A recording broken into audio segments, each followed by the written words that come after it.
Just who was deceiving who in the winter of 1950 in North Korea? We look at deception, self-deception, and the MacArthur principle as China crosses the Yalu River in October 1950. This is the Principles of War podcast, professional military education for junior officers and senior NCOs. Ladies and gentlemen, welcome to episode 92 of the Principles of War podcast. Today, we're continuing our studies of deception. Following on from our look at Op Bertram, the deception plan in support of Montgomery's attack out at 2nd El Alamein, we're going from the hot and flat deserts of Libya to the cold mountainous terrain of North Korea. We're moving forward in time almost 8 years exactly. We're going to be looking at the period October-November 1950. Very different terrain, two very different generals who'll be fighting in this battle, and critically, two very different ways of fighting.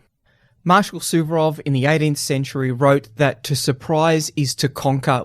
And indeed, Rear Admiral Eller, who was the director of naval history, wrote that it was a surprising war in a surprising place at a surprising time.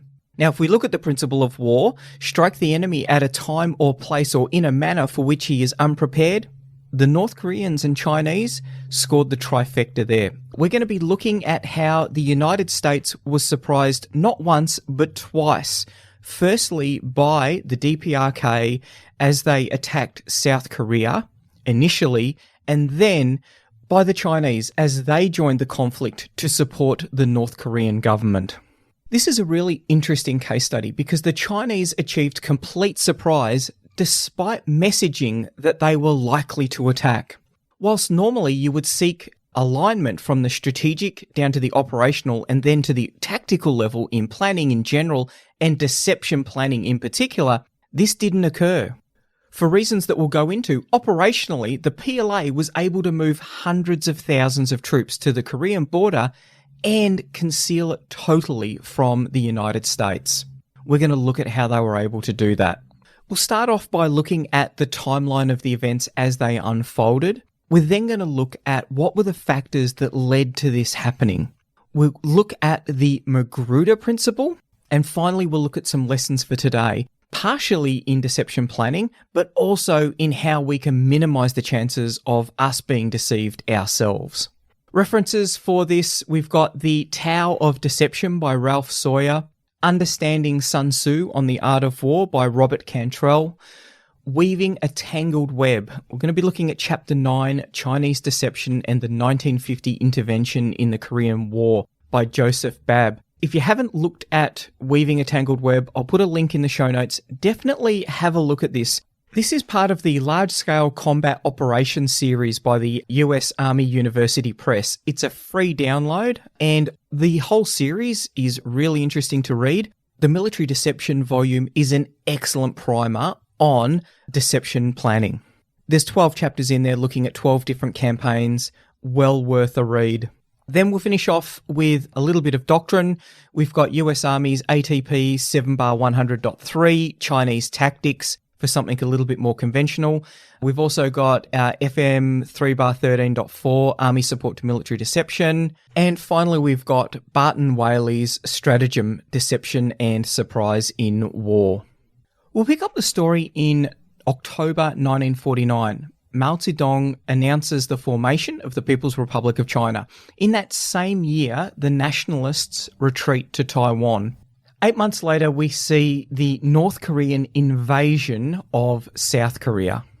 That occurs on the 25th of June 1950. The North Koreans were able to effect almost complete surprise on the South Koreans and their United States allies.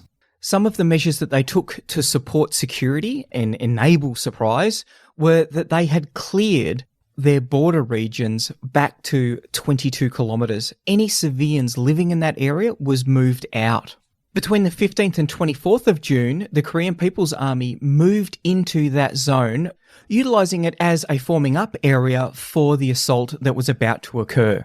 These movements, though, were detected by the United States and the South Koreans. The United States, the United Nations, and South Korea all recognised that this was a very precarious border situation. They'd been subjected to months of not only propaganda, but also border raids. What is puzzling, though, is that no one was able to correctly divine the North Korean intentions. This is despite the fact that KMAG, the Korean Military Assistance Group, which was US advisors to the South Korean government, they had issued a warning stating that an invasion would come sometime in June. That warning was completely ignored. Rather than increasing surveillance and intelligence gathering and looking to build a set of indicators of North Korean intent, nothing was done. Now, the DPRK, the Democratic People's Republic of Korea, the North Koreans, they did do one simple ruse to aid in the deception planning. At the strategic level, they started diplomatic overtures with the intent of offering peace proposals for a single national election. They also halted the border raids. It's highly likely that this was to offset the fears that the increase in troops on the borders would have engendered within the United States and the South Korean governments, and facilitate operational surprise as their troops cross the border. Wiley, in his book, describes the situation as thus. In sum, then, while the South Korean and American intelligence services and the political military decision makers had more or less correctly assessed North Korean capabilities, they grossly miscalculated their intentions. Thus, when the invasion came in the small hours of the 25th of June 1950, the South Koreans and Americans were thoroughly surprised by the very fact as well as the timing of the event. Having achieved complete surprise, the Korean People's Army was able to make spectacular gains. This regional instability, so close to the Chinese border, unsettled the Chinese, and Mao established the Northeast Border Defense Army in July of 1950. This initially saw the movement of 4 Chinese armies to the border region. Now, back then, a Chinese army was the equivalent of a US corps. Within just 2 months, the UN forces are bottled up in the Busan perimeter. However, on the 25th of September, MacArthur, in a stroke of genius, conducts a landing at Incheon. Incheon, on the western coast of South Korea and just 25 kilometres from Seoul, offers MacArthur the opportunity to cut the lines of communication with the Korean People's Army that is much further south. Now it is the turn of the KPA to conduct a headlong withdrawal, if not rout. MacArthur is keen to destroy all of the DPRK forces. He plans another amphibious landing, this time on the eastern side of the Korean peninsula. However, the collapse of the DPRK forces and the rapid advance of UN forces mean that by the time the troops are landed, the port is already in Allied hands. However, by late September, after conducting a series of force marches at night, Chinese Marshal Peng Dehui had assembled over 250,000 troops on the northern side of the Yalu River. Further troops continued to pour into the area. These troop movements were hidden from prying eyes by the TTPs of the People's Liberation Army. They would march for almost all of the night, using the last couple of hours before dawn to enable them to conduct cover and concealment so that any aerial reconnaissance would be unable to detect their presence. During the day, reconnaissance would be conducted of the route and the location of the next night's staging area. On the 27th of September, so just 2 days after the Incheon landing, the National Security Council sent Memorandum 81/1 from Truman to MacArthur, reminding him that operations north of the 38th parallel were authorised only if, at the time of such operation, there was no entry into North Korea by major Soviet or Chinese Communist forces, no announcements of intended entry, nor a threat to counter our operations militarily.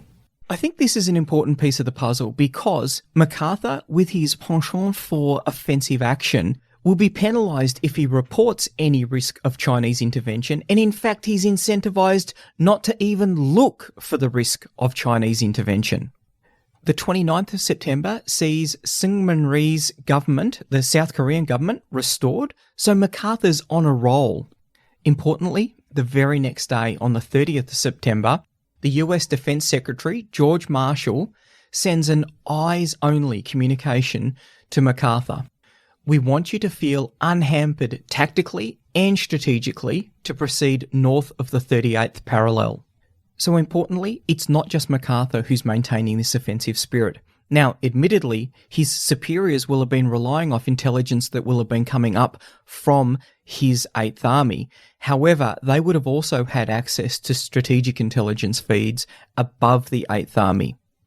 So clearly, whilst there's a disconnect in intelligence processing within 8th Army, there is also a disconnect at the higher level as well.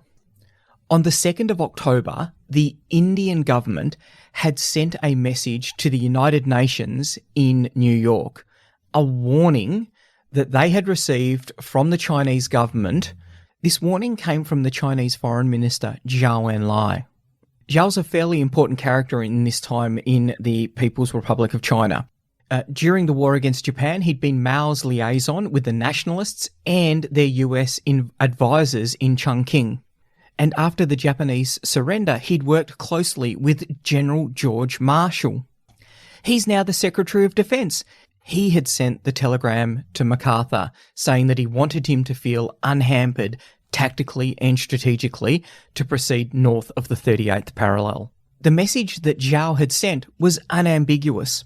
If UN forces crossed the 38th parallel and invaded North Korea, China would have to respond to protect itself and its ally. But looking at it from the United States side, by mid-October, they had crossed the 38th parallel, they had taken Pyongyang, they were within the vicinity of the Yalu River. And this was taken to be an indication that the Chinese were not going to intervene. This, though, is an example of the bias that was being exhibited by decision makers at all levels of the UN and United States Command. This bias was playing into the hands of the Chinese deception planning. The big question now for MacArthur is whether the 38th parallel represents a tripwire for Chinese intervention into the war. The advance up the Korean Peninsula is made up of UN forces. On the west is the US 8th Army, and in the east is the South Korean Army. The South Korean Army cross over the 38th parallel on the 1st of October. It isn't until the 9th of October that the US 8th Army crosses the 38th parallel. On the 15th of October, Truman meets MacArthur. Now, Truman's been president for 5.5 years, yet this is the first time that he meets MacArthur. This meeting is quite controversial because MacArthur gets the president to come to meet him on Wake Island. MacArthur is asked by Truman what are the chances of Chinese or Soviet intervention in the war. And MacArthur says, had they intervened in the first or second month, it would have been decisive. We are no longer fearful of their intervention. We no longer stand hat in hand. The Chinese have 300,000 men in Manchuria. Of these, only 100 to 125,000 were situated along the Yalu, and only 50 to 60,000 would be able to get across. MacArthur, at this point, has only been able to identify 1/3 of the Chinese forces that are waiting to cross the Yalu River. On the 21st of October, MacArthur says the war is very definitely coming to an end shortly. However, Mao wrote in 1938 in his book On the Protracted War, these two things, creating illusions for the enemy and springing surprise attacks on him, are used to make the enemy face the uncertainties of war while securing for ourselves the greatest possible certainty of gaining superiority, initiative, and victory. By the time UN forces reach the Yalu River, the Chinese have 24 divisions in location out of a planned 39. These divisions are on the northern side of the Yalu River, waiting to cross. Bab's chapter in Weaving a Tangled Web describes the situation. More than a study in unpreparedness, Far East Command's willful self-deception stands as the archetype of strategic and operational negligence. The Director of Naval History also wrote, in any case, in this one instance, surprise did not need deception. Communist secrecy and American preconception were sufficient guarantors.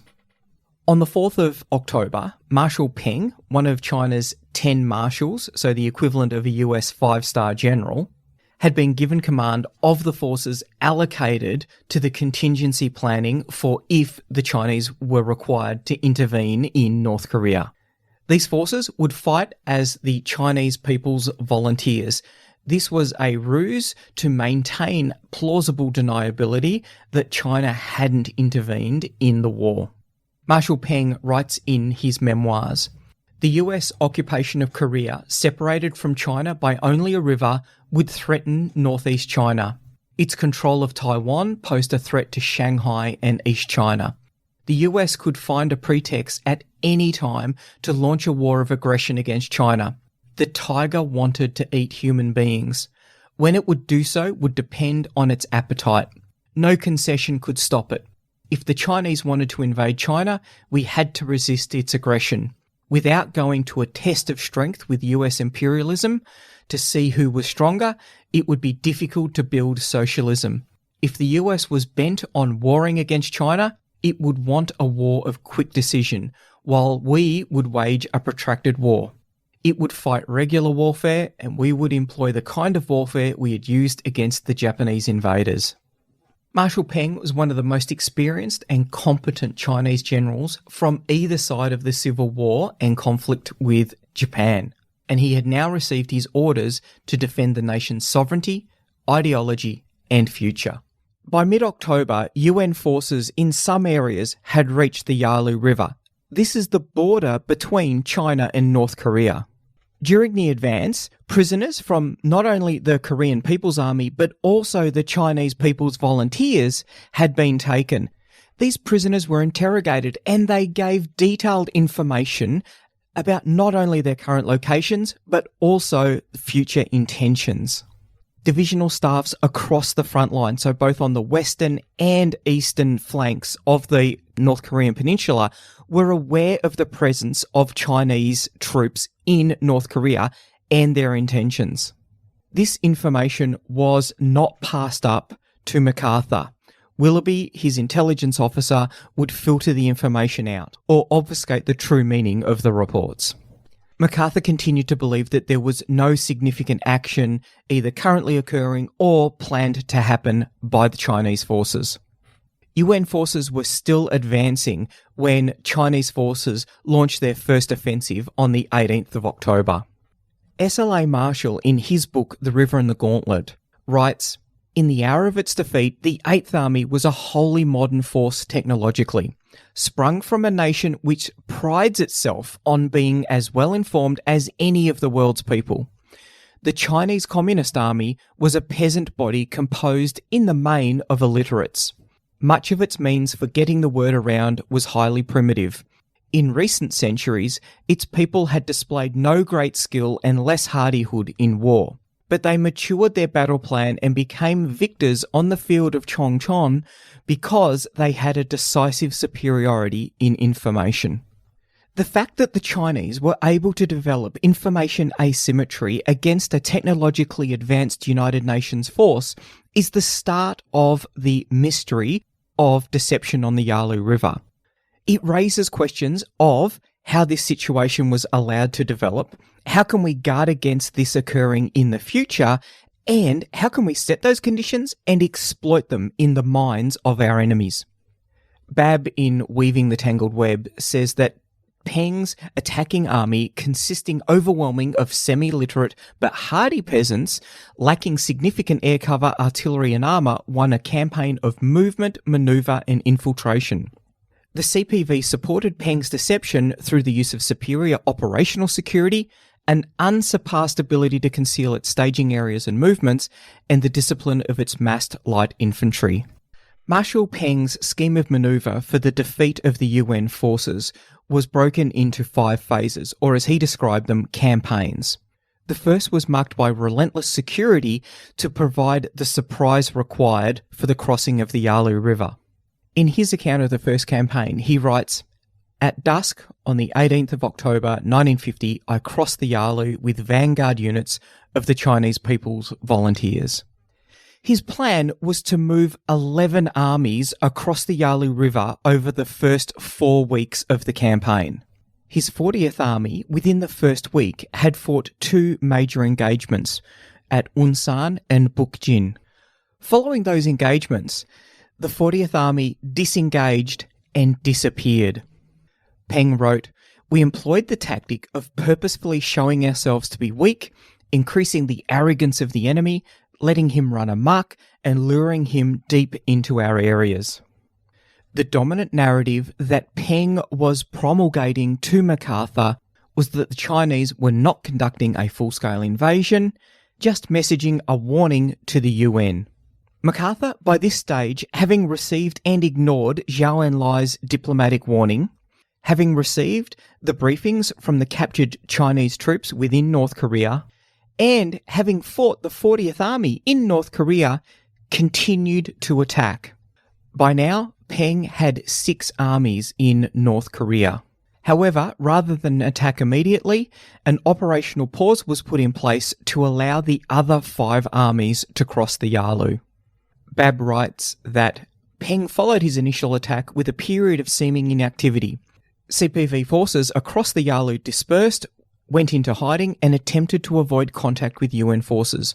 Additional Chinese forces, travelling only at night, continued to cross at multiple locations along the border. They took full advantage of knowing the patterns used by UN air and ground reconnaissance flights and patrols to avoid detection. Peng assessed the situation and prepared for the next, more expansive offensive. This would be the second campaign, and Peng wrote, "The US, British and puppet," which he means ROK, troops were able to withdraw speedily to the Chongchon River and to the Quechon area, where they started to throw up defensive works. Our troops did not pursue the enemy because the main enemy forces had not been destroyed, even though we had wiped out 6 or 7 battalions of puppet troops and a small number of American troops. Another element of Peng's success comes into play here. He is targeting the ROK forces for a couple of reasons. Firstly, they were weaker, they weren't as well trained, and they weren't as well equipped, so offensive action against the South Korean troops was more successful. However, that was only part of it. He was exploiting the natural boundaries between armies and corps, as well as between nations operating in coalition. To what degrees were the Americans and MacArthur as the commander able to generate adequate situational awareness and understanding of the entire front? ROK units would have had a better understanding of what was happening on the ground. However, the natural frictions between organisations trying to pass information, particularly when there are language barriers, created a situation that denied MacArthur the intelligence that he required to be able to properly appreciate the situation, had he wanted to. MacArthur's situational understanding, driven by his desire to achieve a great victory, was becoming increasingly estranged from reality. Thus, MacArthur launches his final offensive right at the time that Peng launches his second campaign. Peng wrote, "We sent small units to engage the enemy and lure him to come after these units. It was nearly dusk when the enemy penetrated the Unsan-Kusong line, the place we had planned for our counterattack. Then our main forces swept into the enemy's ranks with the strength of an avalanche. Chinese special forces, dressed as ROK soldiers, infiltrated behind the UN lines, collecting intelligence, attacking logistics elements, and sowing confusion as to Chinese locations and intentions." On the 24th of November, MacArthur makes a flying visit to South Korea. He sees the US ambassador there and briefs him that there are only 25,000 Chinese troops in Korea at the time. By now, the 10 Chinese armies have almost completely crossed the Yalu River. This was a flying visit for MacArthur because he actually never spent one night in Korea. He managed the entire war from Japan. That night, on return, he instructed his pilot to fly up over the Yalu River so that he could conduct a personal reconnaissance. This was less about him gaining situational awareness and more about being able to brief the press that he had conducted a personal reconnaissance of the situation. By the 30th of November, both 8th Army and 10th Corps were in headlong retreat in an effort to avoid encirclement. Peng wrote, "The battles of the Chongchon River were a major defeat for the 8th Army and a mortal blow to the hopes of MacArthur and the others for the reunification of Korea by force of arms. UN forces established defensive positions in an effort to stem the Chinese advances." Peng then commenced the third campaign. This was to be the breakout and pursuit of the retreating UN forces. After very heavy fighting, Peng was able to force a retreat. This includes the famous battle at Chosin Reservoir. And indeed, between the 15th and 24th of December, 10th Corps had to be withdrawn from the port of Hangnam in what became known as the Miracle of Christmas. Not only were the soldiers from the 10th Corps, 1st Marine Division, 3rd Infantry, 7th Infantry, and 1st Marine Air Wing evacuated, the ROK, 3rd Infantry Division, and Capital Division were also evacuated. Along with all of those troops, 98,000 refugees were also evacuated. One of the ships conducting the non-combatant evacuation operation was the SS Meredith Victory, a ship that had been built in 1945, designed to carry 12 passengers with a 47-person crew. On the 23rd of December, the Meredith Victory, with its captain, Leonard LaRue, departed Hungnam Harbour with 14,000 Korean civilians on board. This is the middle of winter in North Korea, and it is very cold. People stood shoulder to shoulder in the cargo holds and on the deck with very little food or water. It would be 3 days later before the evacuees were able to get off the ship. Captain LaRue wrote later about the trip. "I think often of that voyage. I think of how such a small vessel was able to hold so many persons and surmount endless perils without harm to a soul. And as I think, the clear, unmistakable message comes to me on that Christmas tide. In the bleak and bitter waters off the shores of Korea, God's own hand was at the helm of my ship." Indeed, 5 babies were born during that 3-day passage. Chinese troops continued to advance. They retook Pyongyang, and then, on the 31st of December, they crossed the 38th parallel. They continued, they recaptured Seoul, then they crossed the Hangang River, and were able to recapture the port of Incheon. The advance would continue to the 37th parallel. Over the next 2.5 years, Peng would conduct the 4th and 5th campaigns. These were comprised of very expensive, in terms of human life, attacks and counterattacks, back and forth around the 38th parallel. Bab writes, "The Chinese People's Volunteers had successfully defeated the UN forces sent north to reunite the peninsula, liberated North Korean territory, and protected China's sovereignty. The surprise of the KPA attack in June and the 1-2 punch in October and November conducted by the CPV were significantly enabled by American self-deception at all levels." We'll leave the story of deception and self-deception on the Yalu River here, and we'll come back next week to look at just how this situation could develop. The Principles of War podcast is brought to you by James Ealing. The show notes for the Principles of War podcast are available at www.theprinciplesofwar.com for maps, photos and other information that didn't make it into the podcast. Follow us on Facebook or tweet us at Surprise Podcast. If you've enjoyed this podcast, please leave a review on iTunes and tag a mate in on one of our episodes.